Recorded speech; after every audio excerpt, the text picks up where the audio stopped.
What's up, YouTube family? Before we get started, just a quick reminder, if you could like, comment, subscribe, it helps out the show so much. And now, let's enjoy the show. Nobody can relate to perfection.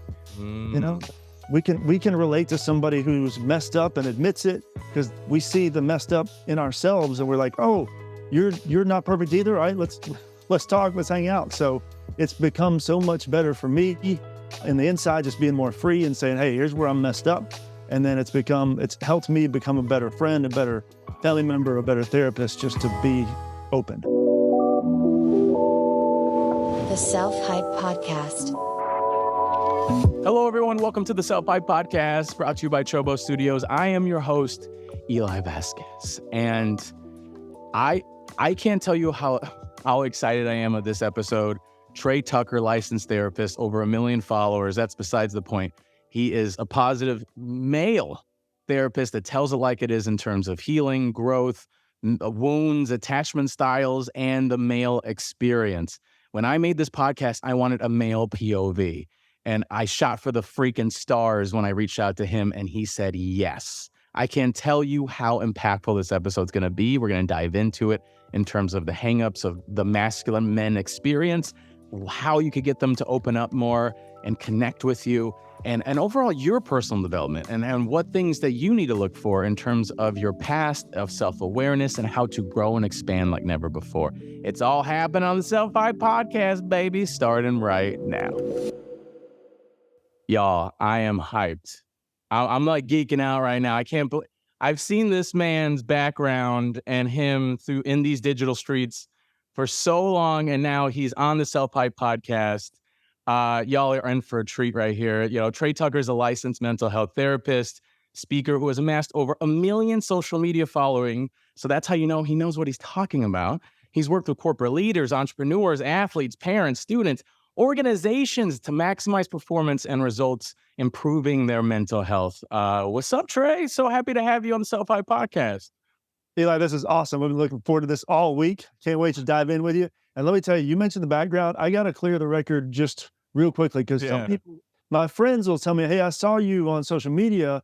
And they said, I don't think your background's real, but I'm going to literally point and, like knock on this stuff to show people it actually is real. So if it were fake, I don't know how I would be a good enough graphic designer to put something fake. So I had to clear that up just for anybody that might think this is a fake one.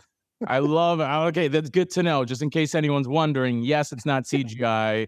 He hasn't worked on Avatar. This is actual practical effects here. This is actual, built and all that. But Trey, dude, I'm so happy to have you. Like, I stumbled upon you through my mental health growth journey when I really feel like I needed it most. And first off, I think everyone thinks your kind of growth journey is just one part of your life and then, hey, I'm fixed. No, it's a lifelong process, and you learn new things, learn to let go of other things. And what I love about you is that, you see a muscly armed man and he's like, oh, he's dude. No, he understands. What I love about you is that you're able to validate issues that I've had, but in a way that made me bring it back to kind of my past hurts, past traumas, and you related it to the present of what I was currently struggling with in terms of my own masculine and in my space and kind of hiccups that I've had. And it really made me not in a way of get your stuff together, but it was I understand you, let's do something about it. And that was super impactful. And I've been a fan of yours ever since. And I love how you focus on the men as well, which is so freaking crucial and important, because there's not a lot out there in terms of how do we grow and how do we look at kind of the issues that we had. And I will just say, I was planning to book a session with you, but I was like, let me just make a podcast and have him as a guest. So, it's a little cheaper for me. Let's just do that. But so happy to have you, man. And I'm really happy to have you on the show. Well, thanks. Appreciate your kind words. Of course. So I want to just jump into it. I want to learn a little bit more about yourself before we get into the thick of it, because we have so much I want to dive into. But I think there's so many licensed therapists out there, but everyone has their own unique perspective and approach, and it says so much about them as people. And I'm so curious about your story of what made you want to choose this profession to help others, and let's just start there. What made you want to jump into this therapy game? I think like anybody, almost anybody is going to end up choosing some sort of path in life that they've walked down themselves, or often it comes from their own struggles or their own pain. Yeah. And because whenever we struggle or whenever we have pain, inevitably somebody has some sort of an impact on us, whether that be positive or negative or both. But for me, part of the journey was, how do I deal with things like insecurities, rejections, all the different failures that just come along with being a teenager, whether it's as small as striking out in a baseball game or, bigger issues beyond that. And so fortunately, I had some really good influences on me growing up. And one of them happened to be our counselor at the school that I grew up in. And his name's Jim Mankey, still a big hero of mine. And I just saw not only the way he poured into me and helped me figure out my journey, but also just saw what an awesome impact he had on so many people. I mean, wherever he went, he had people lining up just to say hey to him, talk to him, get a hug, whatever it was. It was just, I thought, man, that guy is leaving a legacy. And as I started just to get to know myself and have interactions with people, I realized a few things. Number one, I always like to listen to people's stories. I just love hearing what makes them tick, and especially successful people. How did they get to that elite level? And especially whether it's a celebrity or an athlete, they get to the pinnacle, and then for whatever reason, they self-sabotage and they crash. That especially just lit me on fire of like, what happened? How did they get to such a height and then lose it all? And so as I started to learn more about people's stories, I realized, there's patterns to this. And some of the patterns are some of the past experiences that somebody has, and some of the ways that their thinking patterns got shaped by that. But anyway, listening to people's stories was always fun. And it was just more fun for me to listen than to talk. And then people just naturally, I think people know when someone's truly listening to them, because that doesn't happen much these days. And so consequently, people just opened up to me when I wasn't even really getting to try to get them to open up. I'm talking like when I was 14 or something. And so these were just clues. It didn't hit me like, boom, you need to be a therapist, but just clues along the way that kind of pointed me that direction. And I tried some other different careers. I was in the corporate world for a while, but it kept coming back to, I love listening to people. I love hearing the patterns in their stories. And then it was always fun to just help somebody fully become the best version of themselves. Wow. That's beautiful, man. And it's so interesting that you worked in other professions and it kept calling you back. It really says, and you were able to, followers is one thing. I think it's the impact you make on so many people. Like clearly this is a sign that you have something that is of value. So I'm just, as one person that was helped by just your social content, I can only imagine like actually working with you and your services. I'm happy you're not in business in other stuff anymore. I mean, I'm glad you're here. We're really happy you're here. So I'm that's really curious because it's such a unique profession, because it is very rewarding, and you do see the human psyche. But you also said you also kind of had some hurts and growth in yourself. How did you personally shift and change, like diving into this profession? What are some things that you noticed, maybe in terms of people, but also like maybe in yourself, that you kind of reflected and grown? I tell you, grad school and any kind of venture is great and fine and necessary and all that. But especially in counseling, grad school really is, I'd say 25% of what you need to know as a therapist, and the rest of what you need to know, you learn it with actually working with people.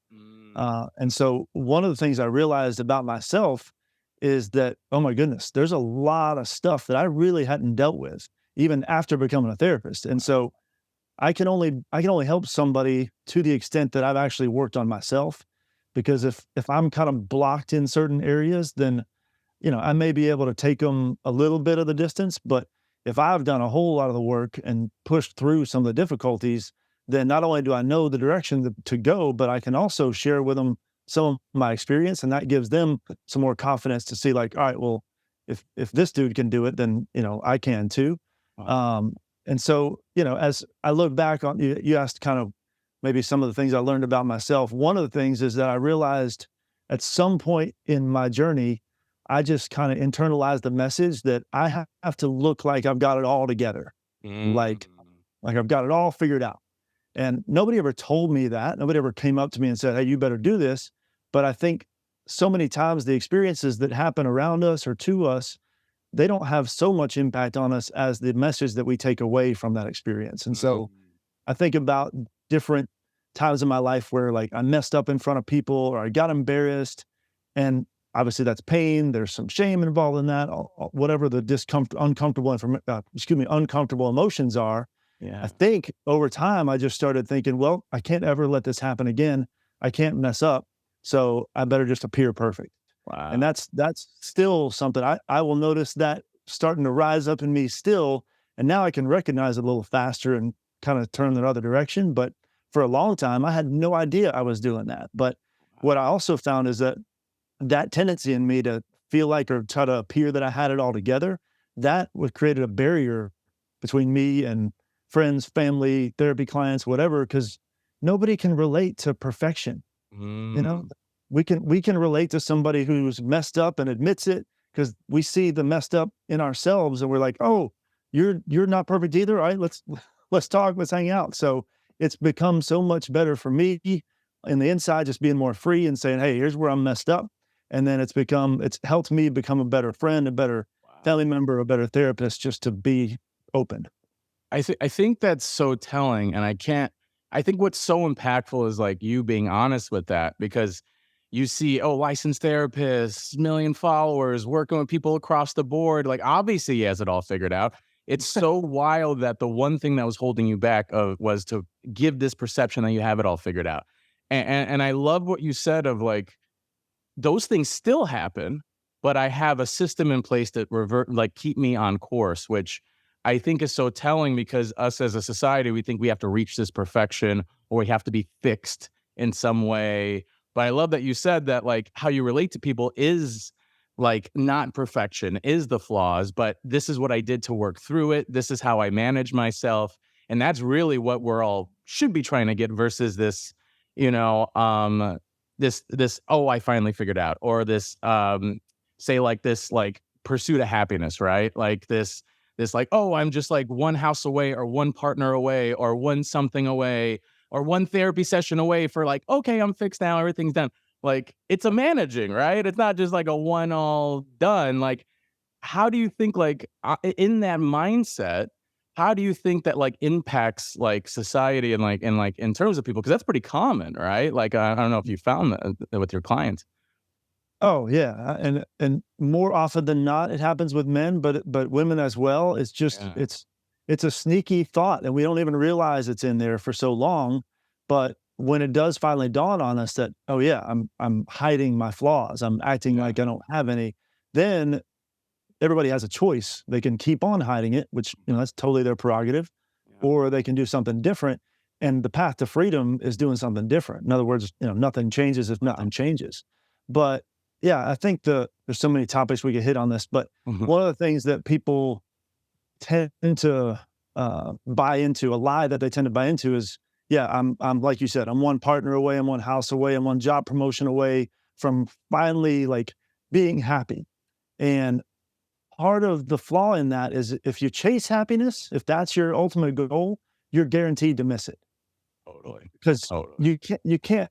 Happiness is a result of other things. Happiness is a result, one, primarily of finding your purpose and then fulfilling that and impacting other people. So happiness is just a byproduct of actually figuring out who you are, what my purpose is, how do I grow in areas that I still need to grow in. But the dangerous people are the ones that think, I'm pretty much a finished product. I've got all my work done, because now the people that I know are going places. They not only are aware of the areas they need to work on, but they're open about it to a certain number of people. I got to also say, don't overshare, and also be careful of who you're sharing with, because unfortunately there are people out there who may try to use some of that to your disadvantage or to their advantage. So obviously be open with a tight circle that you trust. But man, if you don't have anybody to be real with, you may stay stuck for a while. You may stay empty.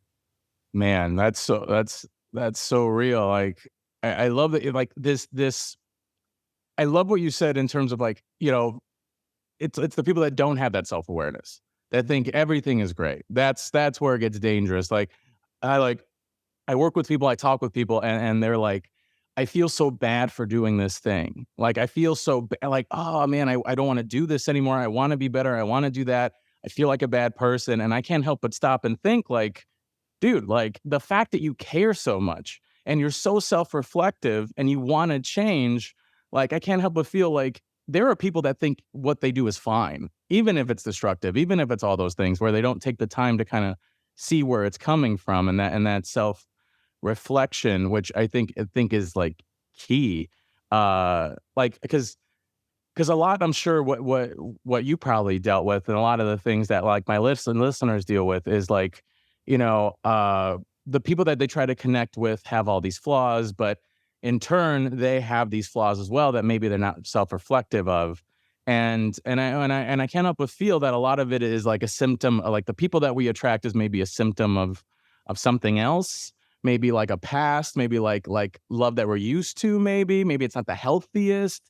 So like what I love like with your content and things that really spoke to me was diving into that past, like the father wounds, the mother wounds. Oof, Trey, you made me had to put my phone down and just look in the mirror and sob for a second in the best way freaking possible. Thank you for that. But it is really powerful of like that self-reflection, and that self-reflection really has to, like, you have to look back.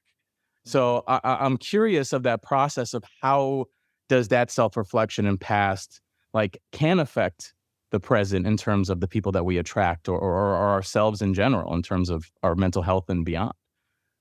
Yeah, the way that we interpret the past stuff has almost everything to do with how we behave or think in the present. And, a lot of it is some genetic DNA factors, but a lot of that can be overcome. It's just we have to figure out what has happened to me, what has happened around me, and figure out what did I think about those things back then.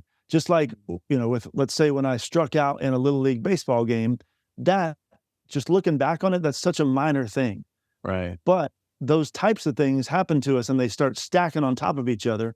And if every time I strike out or do some sort of, failure activity, then if the message I'm internalizing or telling myself is, this is terrible, don't ever do this again, then not only I'm going to start distancing myself from anything that might put me in a situation where I might fail again. So I stop taking risks.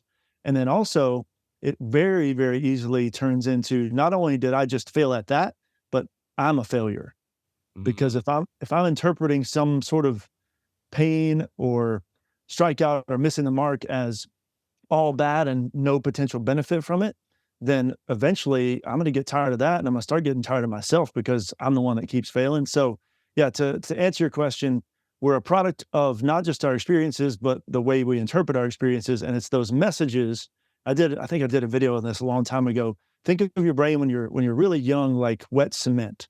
And wet cement can be pushed around, pulled around, make shapes out of it. Your brain is like that. It's very, very malleable or changeable. So in those youngest years, usually from birth to about 10 years old, the experiences that happen to you are the most impactful for the rest of your life. Because after somewhere around age 10, your brain starts to get a little bit harder. And some of those messages that got put into the wet cement, like rocks and sticks and just trash in general, you can still get them out of there as your brain gets harder. But man, it's a whole lot more difficult because the brain has started to lock in to just kind of stay in the way it wants to stay. And so those messages are still stuck under the wet cement. You got to do a whole lot of digging. And that's the uncomfortable part. I think you said earlier, some people don't have the self-awareness to realize that they need to change. But I found most people, if you actually get them in an honest place, they realize that there's stuff they want to change. But number one, it's embarrassing to admit it. And number two, it's scary to think about all the hard work that might be involved in actually changing. Yeah. Somebody who truly thinks they don't need to change, they may have some pretty heavy narcissistic tendencies, but most people aren't that way. It's just they're scared of the process and they're afraid of what people are going to think about them if they do admit that they need to change. Wow. I mean, you said some like impactful words with like embarrassing and scared. Like those are some words that like because I already know my female listeners are like, my boyfriend needs to go to therapy. He's so damn defensive, or he or he thinks it's whatever.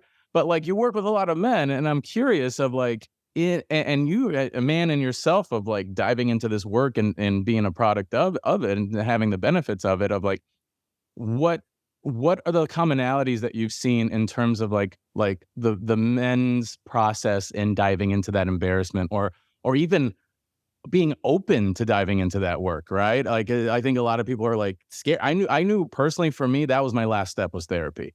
Like, I did self-help books, I did the breath work, I did workshops, I did everything but that. That was the last step because I was frightened. But I would say that was the thing that took me to that next level in terms of my own wellness.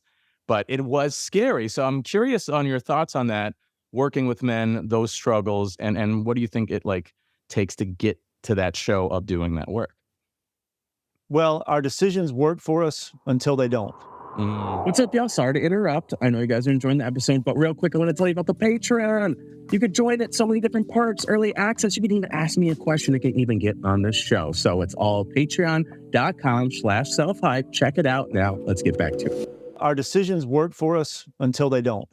And whenever that point is for somebody, and it's going to differ for everybody, then there is a process that has to happen. Most people are not just going to jump straight to therapy. In fact, I wouldn't recommend that somebody jumps straight to therapy because first, I like your process. First, read a book, some sort of resource that you can start to take in some information and kind of build some independence. Because the one drawback of running straight to like a therapist is you don't ever own your own stuff. You just wait for somebody else to tell you what to do. And they train us in grad school, don't ever tell your clients what to do. Don't give them advice, because then they just get dependent on us. They never learn to think for themselves. So step one is, try to process it, try to learn on your own. And then if that doesn't really do the trick, then start to lean on people in your inner circle, people that know you well, people that are going to tell you the truth. You got to have people that love you enough to tell you the truth, because if they enable you, they're avoiding the pain of the awkwardness of the conversation that you need to hear, but ultimately they're hurting you in the long run. And then the next level would be therapy after that.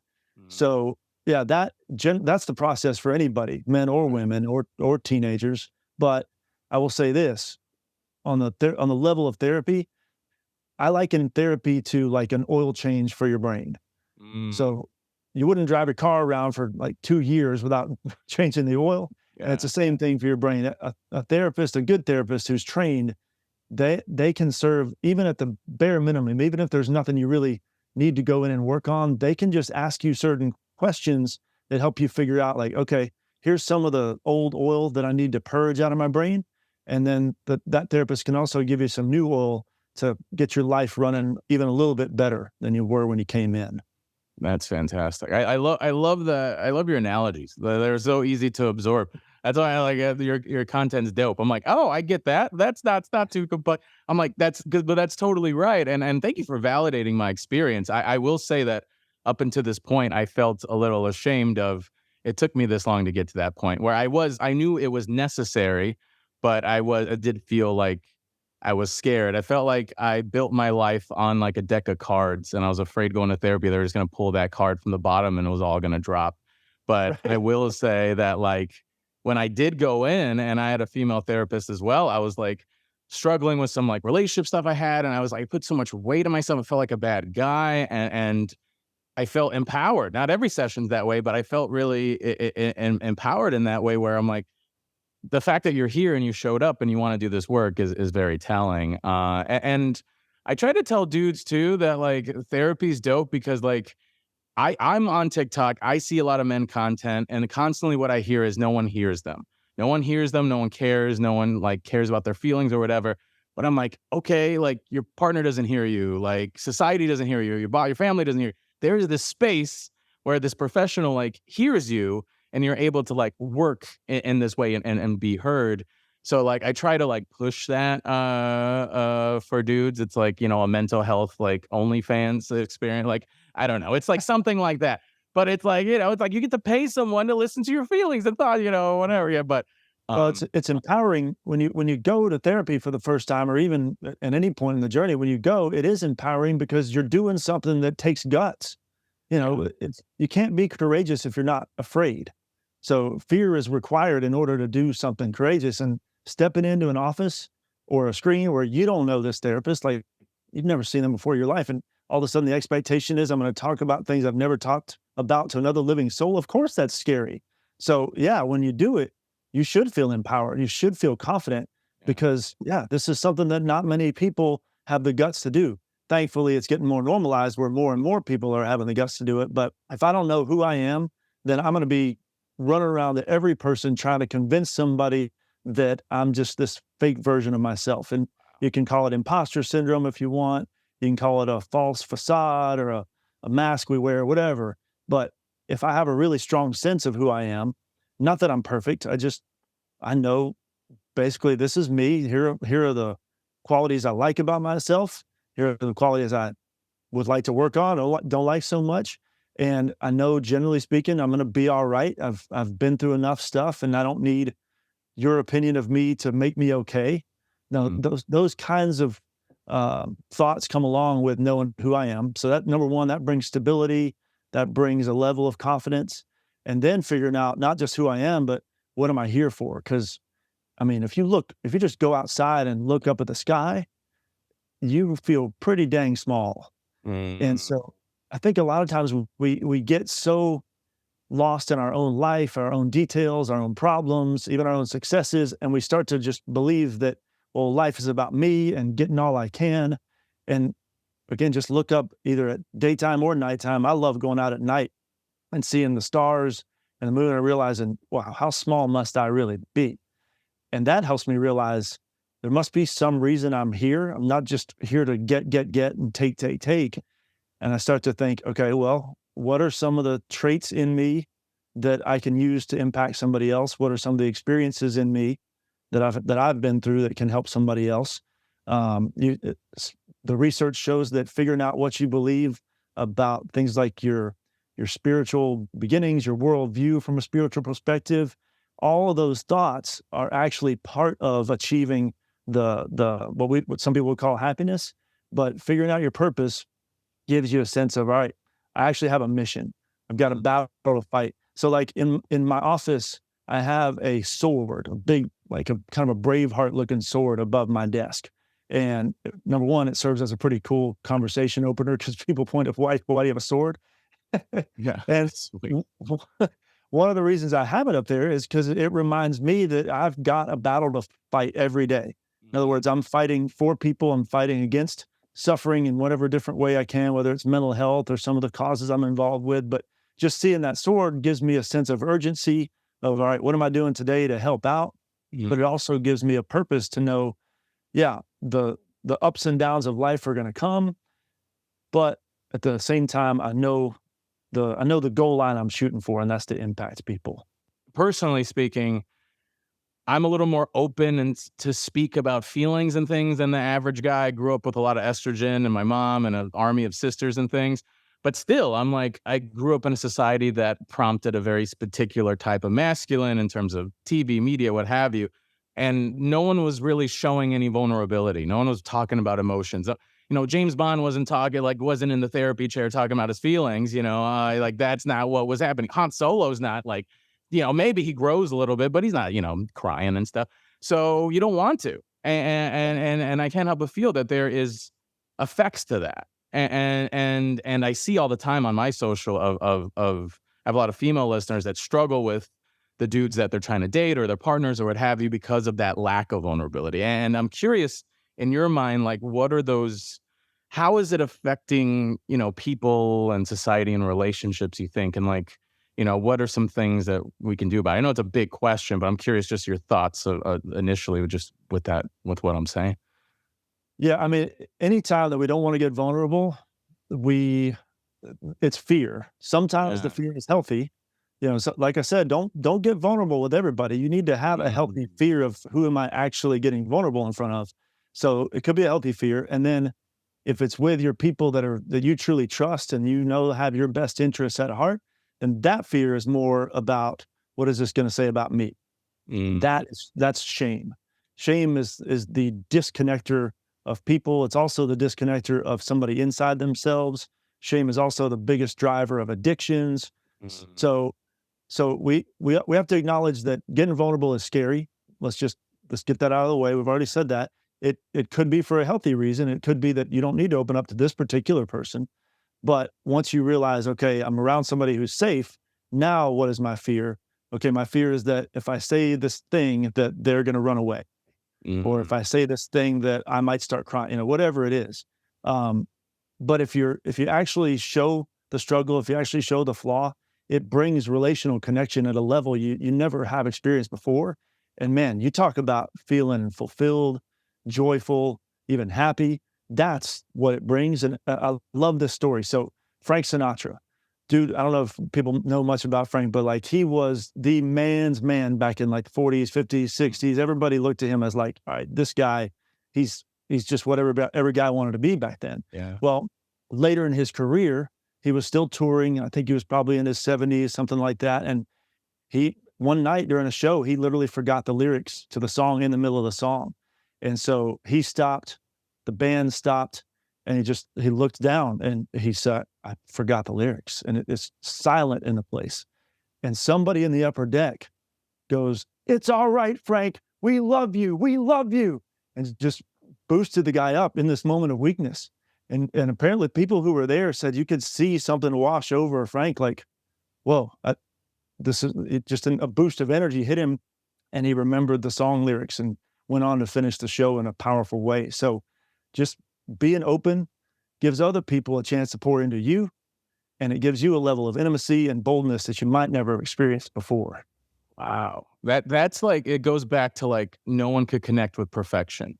It's like, wow, this person is letting their guard down. They're putting the armor down. That is like, put it like, I'm here, arms open, like, wow, that is courageous, because that opens you up to that vulnerability. But like, that's where the connection is. That's where the human experience is. I love that you said that. There's such a power in that vulnerability. And I will say I'm a proponent of that. Once I started sharing, I thought me sharing my struggles was going to have people not want to engage with me.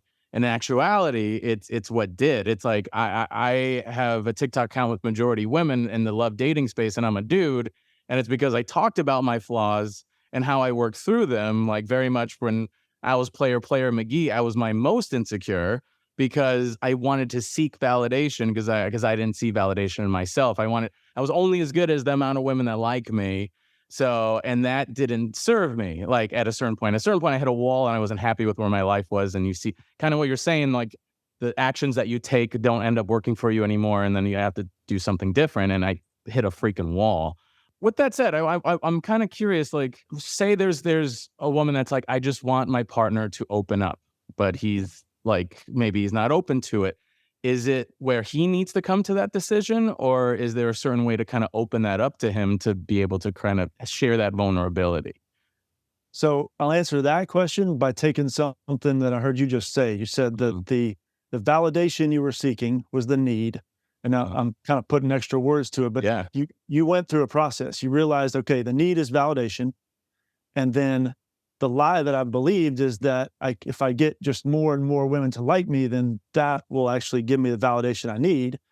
And, for a while that worked on the surface. Right. And then you realize after a while that, oh yeah, this actually isn't working. And it's at that point where you probably, I'm not going to ask you to get into your deep, dark sort of pit, but at that moment of kind of rock bottom, or your version of rock bottom, then you had a decision to make, because before everything was working all right. But it's only until the pain of our choices outweighs the pleasure of our choices, that's when we change. Because if the pleasure of our choices are still outweighing the pain, then we got no need to change, because what's the problem? So I would say to anybody with a partner who's not opening up, because this obviously men have a tendency to not open up in any kind of setting, relationships or what have you. But I talk to a lot of guys whose girlfriends or wives don't open up either for various reasons. And so the short answer is you cannot make somebody open up. If you actually try to make them open up, it's just going to drive them farther and farther inward. However, you can, number one, you can set the example. You can start basically showing your own flaws and how you realized that you need to change, and all the different challenges and fears, and discomforts that came with that, and you do that enough, then hopefully they start to reciprocate that. And then in certain cases, and this can get really manipulative, so you have to really be careful with this, but if their closed offness is actually harming the relationship, then they need to also feel the discomfort of that damage in the relationship. Because again, without pain, nobody has any motivation to change. Now, again, I'm going to bookend it by saying you can get manipulative with this really quickly. So you have to realize, like, okay, what am I doing?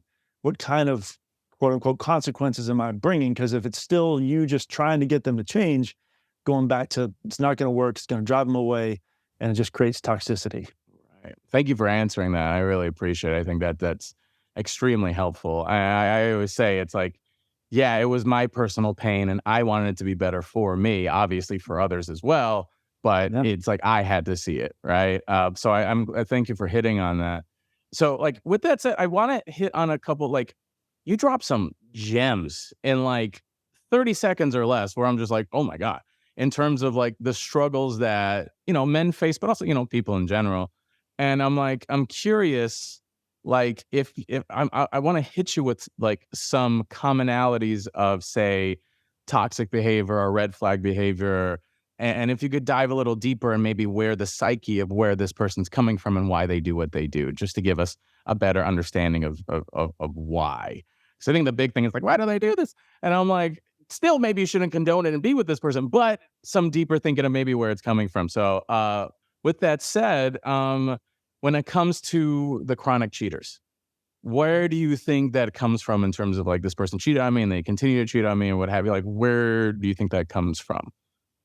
It comes from 4 or 5 or 6 different potential motivations, but one of the most common ones that I see, especially in men, is that going back to that need for validation. It's not so much the sex. I mean, of course, sex feels good physically, but it's this. They get the win. So they got the girl to say yes, and then the girl saying yes boosted them and it made them feel like, all right, yeah, now I'm awesome. Now I'm a man, and now I can feel the way I want to feel. And they do for however long they're with that girl, and then boom, it all comes crashing down. They feel like a piece of crap again, and nobody wants to feel like a piece of crap. And so you start to look for ways, okay, well, how can I boost myself up again? They do it again, and then they crash again. So you can see this cycle that keeps going over and over. But ultimately, it is that insecurity. It's that question about themselves. Am I good enough? And, so often that goes back to some of those past experiences way before puberty ever hit. So before any sort of sexual activity ever entered the picture. Oof. Oh, I'm going to say that for the people in the back. Before there wasn't even any sexual activity, this is something that it would come from, but very much something that's like, deep-seated with that. Okay, well, what about when it comes to the people that like love bomb and then it just drops? Like, that's a bit confusing. When they give you all this love, they give you all this excitement, they give you all, and then it fades, or maybe they even ghost. Where do you think that comes from?